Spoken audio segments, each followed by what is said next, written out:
वालेकुम स्टूडेंट्स हमने मैकेनिक्स 1 का कोर्स स्टार्ट किया हुआ है जो बीएस मैथ फर्स्ट सेमेस्टर के लिए है हमारे पास। तो हमने इसका लास्ट लेक्चर लिया था। लास्ट लेक्चर में बच्चों हमने चैप्टर नंबर 1 स्टार्ट किया हुआ था और चैप्टर नंबर 1 के कुछ मेन टॉपिक हमने स्टडी किए थे। कुछ इंट्रोडक्शन हमने लिया था कि वेक्टर एनालिसिस में हमने स्टडी कौन कौन से टॉपिक करने हैं। जैसे नाम शो हो रहा है वेक्टर एनालिसिस, तो इसमें हम एनालिसिस करेंगे जस्ट वेक्टर वाली चीज़ों का। ठीक है, तो इसमें हमने लास्ट टाइम कौन कौन से टॉपिक पढ़े थे। इसमें हमने देखा था कि स्केलर ट्रिपल प्रोडक्ट क्या होता है, जिसमें मैंने आपको बताया था कि हम क्या करते हैं, 3 वेक्टर ले लेते हैं ए बी और सी। अब इन तीनों वेक्टर्स को हम आपस में इस तरीके से मल्टीप्लाई करेंगे कि हमारे पास जो आंसर आएगा वो एक स्केलर वैल्यू आनी चाहिए। तो हम क्या कहते हैं, अगर हमारे पास एक स्केलर वैल्यू आ गई है तो हम कहेंगे 3 वेक्टर को मल्टीप्लाई करने से, जैसे ट्रिपल नाम शो हो रहा है, 3 वेक्टर को मल्टीप्लाई करने से हमारे पास आंसर स्केलर आया है, तो इट्स मीन्स ये एक स्केलर ट्रिपल प्रोडक्ट है। फिर मैंने इसकी प्रॉपर्टीज़ भी आपको पढ़ाई थी, जिसमें मैंने साइक्लिक परमुटेशन का भी आपको बताया था और एंटी साइक्लिक परमुटेशन में हम किस तरीके से वेक्टर्स को अरेंज करेंगे, किसके साथ प्लस आएगा, किसके साथ माइनस आएगा, क्या क्या चेंजिंग्स आएंगी, ये मैंने आपको प्रॉपर्टीज़ में पढ़ाया था। फिर मैंने बताया था कि method to find the cross product, कि हम क्रॉस प्रोडक्ट कैसे फाइंड आउट करते हैं। एक तो मैंने आपको सिंपल पढ़ाया था ना, 2 वेक्टर का क्रॉस प्रोडक्ट। ठीक है, 2 वेक्टर के क्रॉस प्रोडक्ट में मैंने आपको यही कहा था कि ए क्रॉस बी, इसका हम सिंपल डिटर्मिनेंट ले लेंगे। ठीक है, ये हमारे पास सिंपल क्रॉस प्रोडक्ट आ गया। एक तो मैंने ये मेथड आपको बताया था। तीसरा मेथड जो हमारे पास, सेकंड मेथड हमारे पास था कि हम ये स्केलर जो हमारे पास है, स्केलर ट्रिपल प्रोडक्ट, इसमें हम जो फार्मूला लगाते हैं, जो हमारे पास होता है ए डॉट, ये मैंने आपको लास्ट टाइम पढ़ाया था, बी क्रॉस सी। ये मैं आपका लास्ट लेक्चर रिवाइज करवा रही हूँ आपको।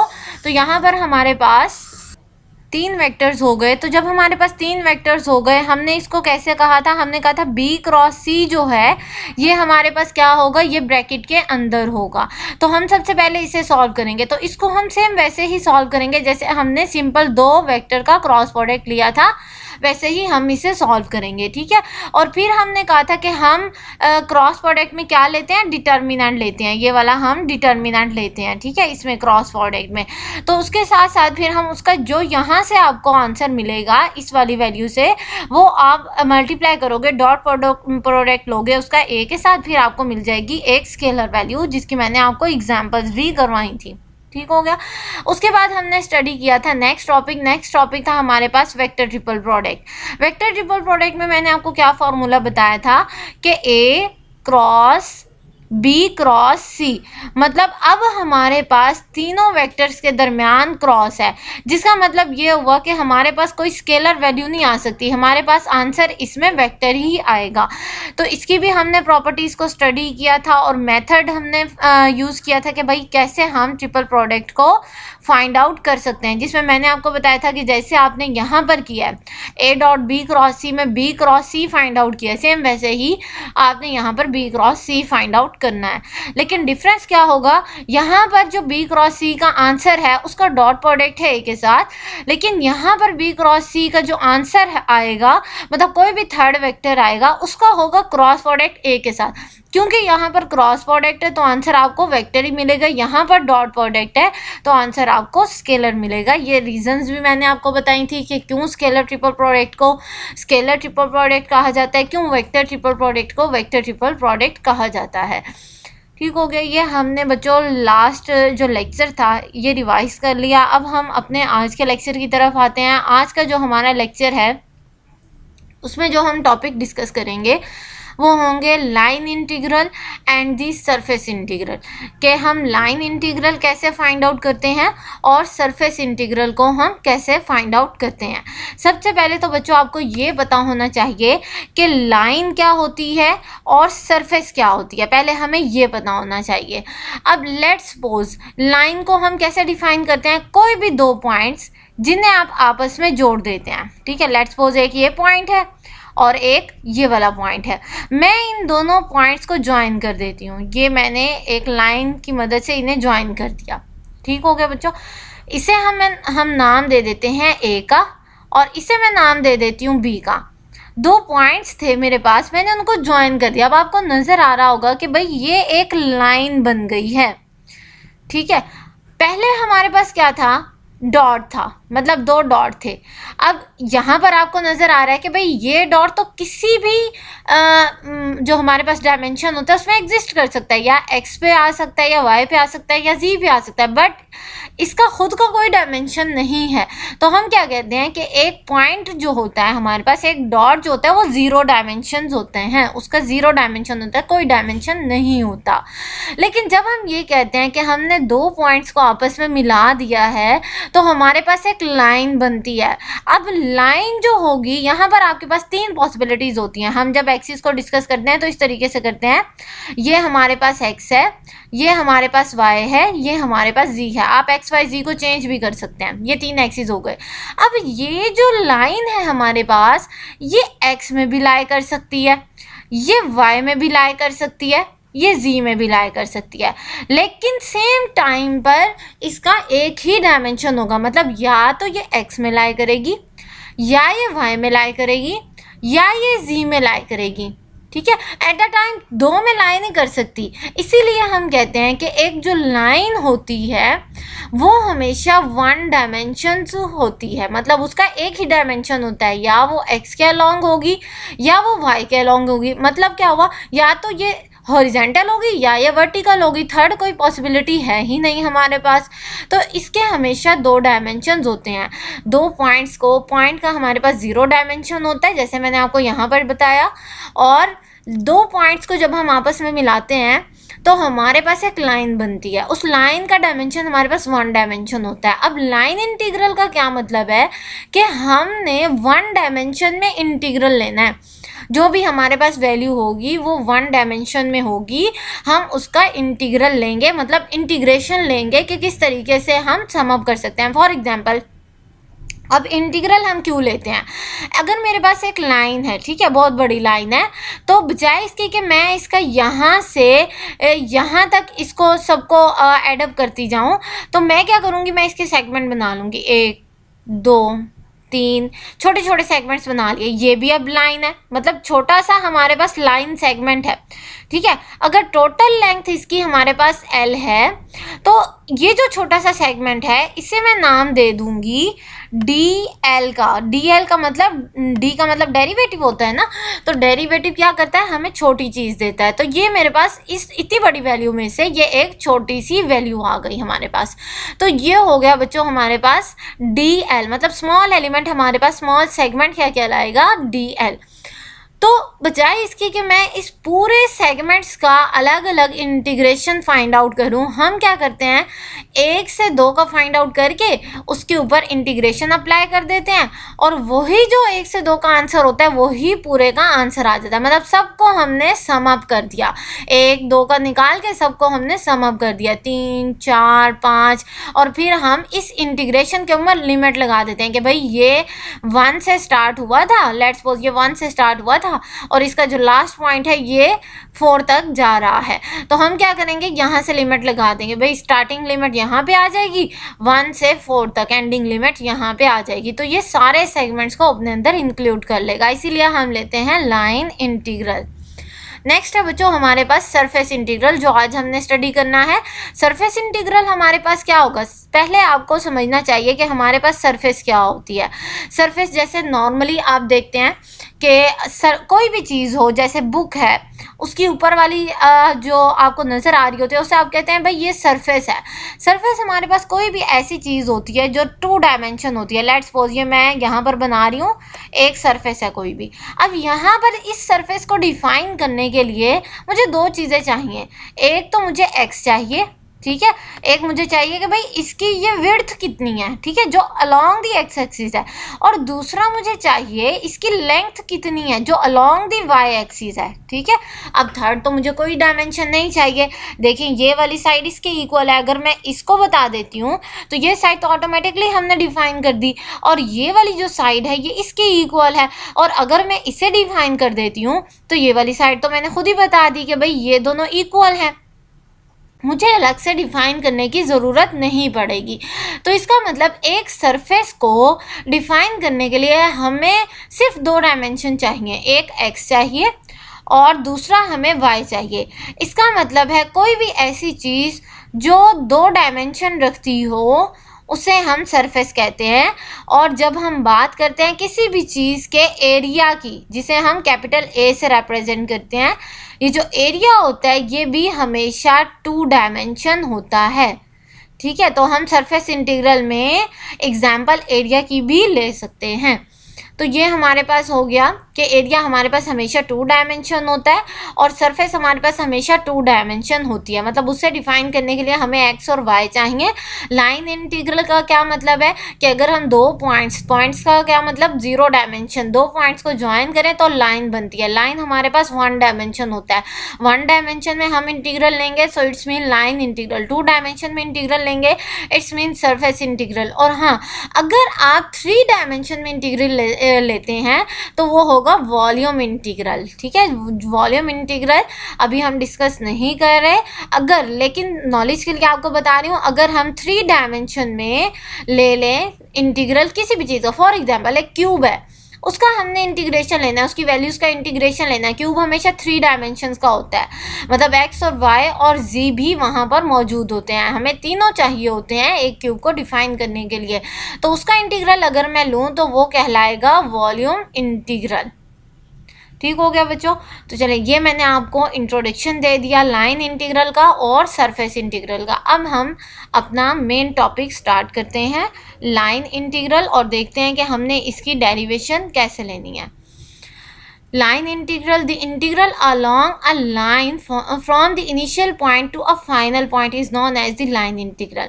किसी भी लाइन के ऊपर जब हम इंटीग्रेशन लेते हैं उसकी स्टार्टिंग पॉइंट से एंडिंग पॉइंट तक, उसे हम कहते हैं लाइन इंटीग्रल। कंसिडर करते हैं कि हमारे पास एक कर्व है। ठीक है, अब कर्व लाइन की फॉर्म में है, जैसे मैंने कहा था हम 2 पॉइंट्स को आपस में मिलाएं तो हमारे पास लाइन बनेगी। यहाँ पर देखें, ये एक पॉइंट है और दूसरा पॉइंट ये है आपके पास।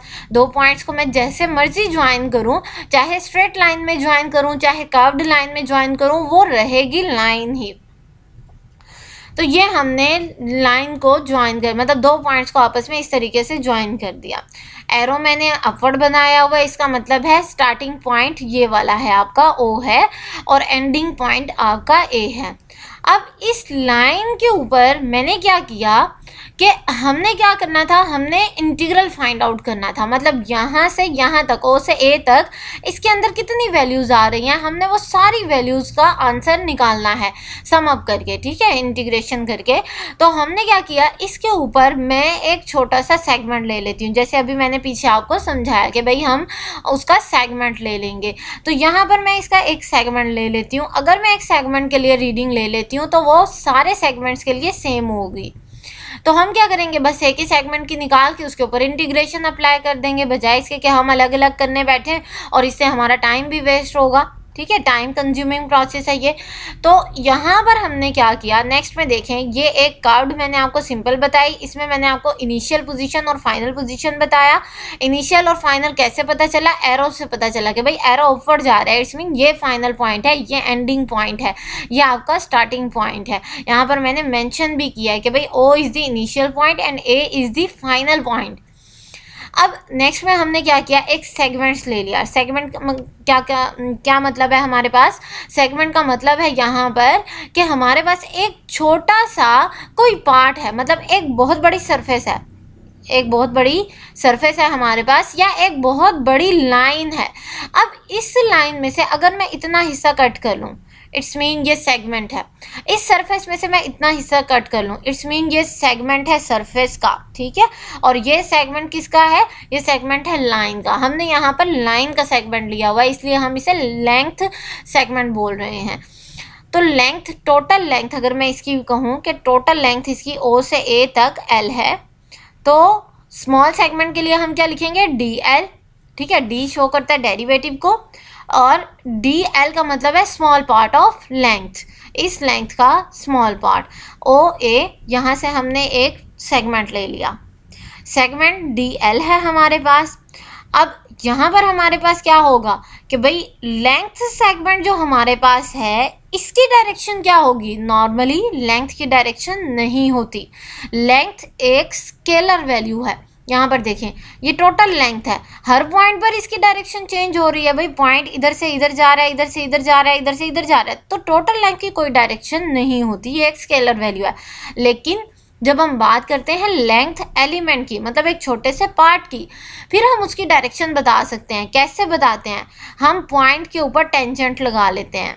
ठीक है, लेट्स सपोज ये एक सेगमेंट है, यहाँ से हमने एक टेंजेंट लगा लिया इस तरफ, ये देखें यहाँ पर हम सेगमेंट पर टेंजेंट लगा लेते हैं, ये टेंजेंट आ गया, इसका एरो इस तरफ है। इसी तरीके से यहाँ पर टेंजेंट ड्रॉ करूँ तो ये यहाँ पर आएगा। इसी तरीके से हर पॉइंट पर हम टेंजेंट ड्रॉ कर सकते हैं।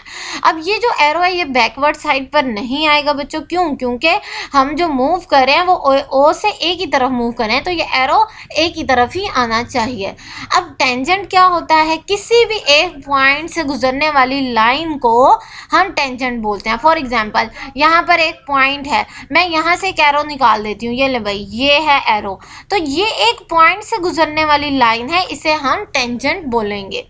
तो जब भी हमने स्मॉल पार्ट की डायरेक्शन देखनी हो हम वहाँ पर टेंजेंट ड्रॉ कर देते हैं। जैसे ये लेंथ एलिमेंट है, ये स्मॉल पार्ट है इस टोटल लेंथ का, तो मैं यहाँ पर टेंजेंट ड्रॉ कर दूंगी। तो यहाँ पर जब हम टेंजेंट ड्रॉ करेंगे तो इसका मतलब है ये हमें डायरेक्शन पता चल गई इस स्मॉल एलिमेंट की। जब हमें स्मॉल एलिमेंट की डायरेक्शन पता चल गई, इट्स मीन्स ये डी एल जो है ये स्केलर नहीं रहा, ये वेक्टर में कन्वर्ट हो चुका है। But total length is scalar, but small element of length, small segment of length D L is a vector value. क्यों वेक्टर है, because we have draw the tangent along the line from the one point that give us the direction of that point। ठीक है, हमें इस segment की हमें direction बता रहा है ये, इसलिए ये वेक्टर में कन्वर्ट हो चुका है। Consider a small line segment on this curve O A, जैसे मैंने आपको बताया कि भाई लाइन लेंगे उसके ऊपर एक स्मॉल सेगमेंट लेंगे, draw the direction at any point P, किसी भी कोई भी पॉइंट ले लें, हर पॉइंट पर इसकी डायरेक्शन अलोंग द टेंजेंट होगी। ये पॉइंट पी कौन सा है, ये वाला पॉइंट है जहाँ पर हमने ये ली हुई है, ये यहाँ से हमने ड्रॉ किया है ना ये वाला टेंजेंट, तो यहाँ पर हमारे पास ये पॉइंट P है जहाँ से हमने ड्रॉ किया है ना टेंजेंट, वो पॉइंट P है हमारे पास। V एनी वेक्टर, ये मैंने V शो किया है। V क्या है, V कोई भी वेक्टर हो सकता है, ये वेलोसिटी हो सकती है, ये एक्सेलरेशन हो सकता है, ये हमारे पास फोर्स हो सकती है, ये कोई भी वेक्टर हो सकता है हमारे पास। अब मैंने इसे वेक्टर क्यों लिखा, जनरल मैंने V लिख दिया, V मीन्स वेक्टर, और ऊपर मैंने वेक्टर का साइन लगा दिया, क्योंकि ये देखें इसका मैग्नीट्यूड भी है, इसकी डायरेक्शन भी है। जब हम लगाते हैं एरो किसी भी चीज़ के ऊपर, इस तरह एरो लगाते हैं, इसका जो हेड होता है ये हमें डायरेक्शन बताता है, इसका ये जो टेल पार्ट होता है ये हमें मैग्नीट्यूड के बारे में बताता है। तो it's mean this D L have both direction and the magnitude, so this means this D L is not a scalar value but it is a vector value, but the total length this one L is a scalar value. Clear है बच्चों, I hope आपको ये समझ आ गया होगा। Simple सा हमारा topic है, ट्रिकी भी नहीं है, जस्ट थोड़ी सी हमने इसमें डेरिवेशन करनी है। तो नेक्स्ट में बेटा हमने क्या किया, ये देखें, ये मैंने पॉइंट P ले लिया जो मैंने अभी आपको बताया था, O से A तक स्मॉल सेगमेंट भी हमने ले लिया। अब ये जो सेगमेंट है DL, इसको मैं आपको अलग से बनाकर बताती हूँ। देखें DL की डायरेक्शन इस तरफ है, एरो मैंने इस तरफ लगाया हुआ है, DL की डायरेक्शन इस तरफ है, ठीक है, ये जो आपको नज़र आ रही है ये वाली। और जब हमने पॉइंट P इस तरफ है ना, पॉइंट P, ये पॉइंट P है, इस पॉइंट P से जब हमने वेक्टर V ड्रॉ किया तो वो अलोंग द टेंजेंट था, मतलब ये देखें ये वेक्टर V की डायरेक्शन है, ये आपको नज़र आ रही है, वेक्टर V इस डायरेक्शन में है। तो ये P और ये V एक दूसरे के साथ एंगल बना रहे हैं, कोई ना कोई एंगल तो बना रहे हैं ना एक दूसरे के साथ, मुझे नहीं पता कितना एंगल बना रहे हैं, तो इसलिए मैंने इसे नाम दे दिया थीटा का, कि भाई कोई ना कोई एंगल बना रहे हैं, हमें वो एंगल नहीं मालूम। तो यहाँ पर ये देखें, ये मैंने वही डायग्राम ड्रॉ की है, ये स्मॉल सेगमेंट DL, ये पॉइंट P, पी की अलोंग हमने वो टेंजेंट ड्रॉ कर लिया। ये डी एल की डायरेक्शन ये है, इन दोनों के दरमियान में एंगल बना ये थीटा। क्लियर है। अब हमारे पास कौन सी दो वेक्टर वैल्यूज आ गई हैं? हमारे पास एक v वेक्टर आ गया है, दूसरा हमारे पास एक लेंथ है जो वेक्टर वैल्यू है हमारे पास। तो दोनों जब वेक्टर वैल्यूज हैं हमारे पास, तो हम क्या करते हैं, इन दोनों का हम डॉट प्रोडक्ट ले लेते हैं। देखते हैं हमारे पास क्या वैल्यू आएगी। तो डॉट प्रोडक्ट जब हमने लिया, हमने डॉट प्रोडक्ट में पढ़ा हुआ है कि भाई दो वेक्टर वैल्यूज का डॉट प्रोडक्ट हम जब भी लें तो आंसर हमेशा हमें स्केलर मिलता है, इसीलिए डॉट प्रोडक्ट का दूसरा नाम स्केलर प्रोडक्ट है। But for whole curve we are to take the integral.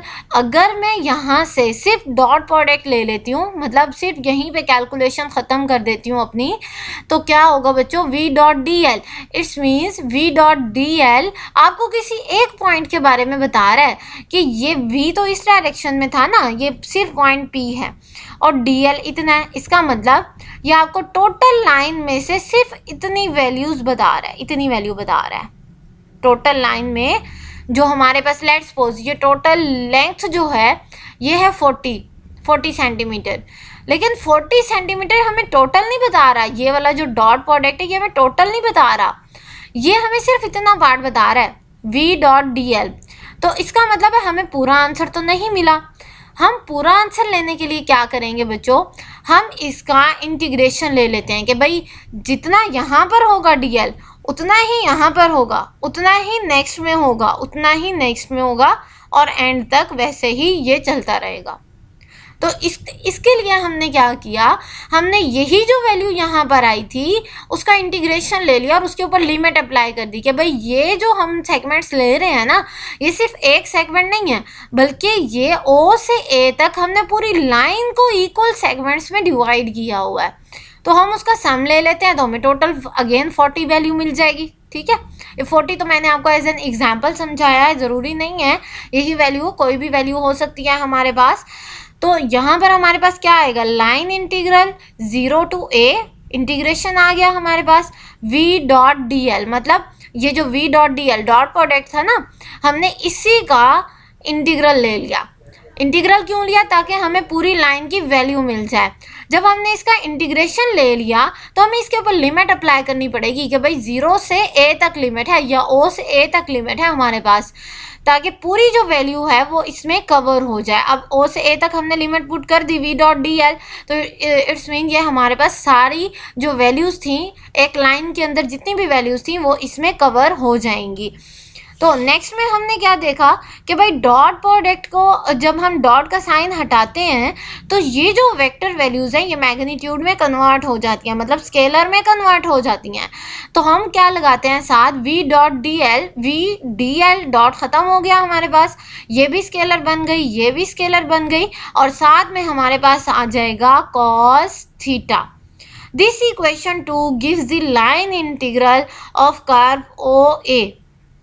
ये जो इक्वेशन 2 है ये बेसिकली लाइन इंटीग्रल दे रही है, किसका, कर्व OA का। इस तरीके से हमारे पास कोई भी न्यूमेरिकल हो हम उसे सॉल्व कर सकते हैं इजीली। हमने फार्मूला कौन सा लगाना होगा, कोई भी न्यूमेरिकल आपका 1 डायमेंशन में आ रहा है, चाहे वो x डायमेंशन हो चाहे वो y डायमेंशन हो, बट ओनली 1 डायमेंशन।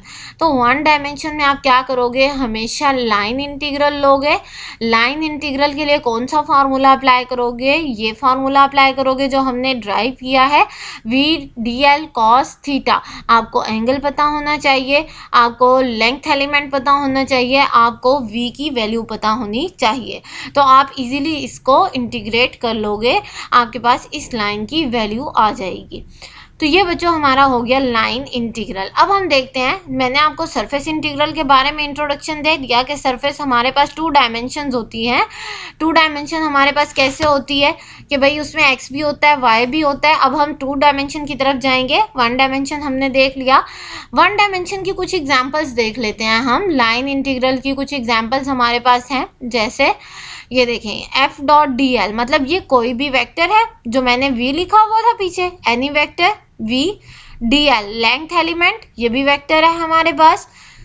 दो वेक्टर को डॉट प्रोडक्ट लें, आंसर हमेशा स्केलर आएगा। और आपने ये मैट्रिक में एफएससी में पढ़ा होगा कि भाई फोर्स और डिस्प्लेसमेंट, इसको अब हम डिस्प्लेसमेंट ले रहे हैं, मतलब लेंथ एलिमेंट में जो थोड़ा सा एलिमेंट है उसको एज एन डिस्प्लेसमेंट ले रहे हैं बिटवीन 2 पॉइंट्स। तो ये हमारे पास क्या हो जाएगा, F dot D L is equal to work done. मतलब आपने पढ़ा हुआ है W is equal to F dot D, ये आपने पढ़ा हुआ है, ठीक है। तो हमने क्या किया कि यहाँ पर एग्जाम्पल देख रहे हैं कि दो वेक्टर को मल्टीप्लाई करें, आंसर स्केलर आए, लेकिन लाइन इंटीग्रल के थ्रू। तो हमने क्या किया, एफ डॉट डी एल, मतलब इस डी को कन्वर्ट कर दिया डी एल में, और ये हमारे पास वैल्यू आ गई। वर्क डन कहाँ से कहाँ तक मिलेगा, 0 से a तक मिलेगा। मतलब इनिशियल पॉइंट 0 था, वहाँ पर कोई ऑब्जेक्ट पड़ा हुआ था, आपने उसके ऊपर फोर्स लगाई और डिस्प्लेसमेंट कवर हुआ है dl।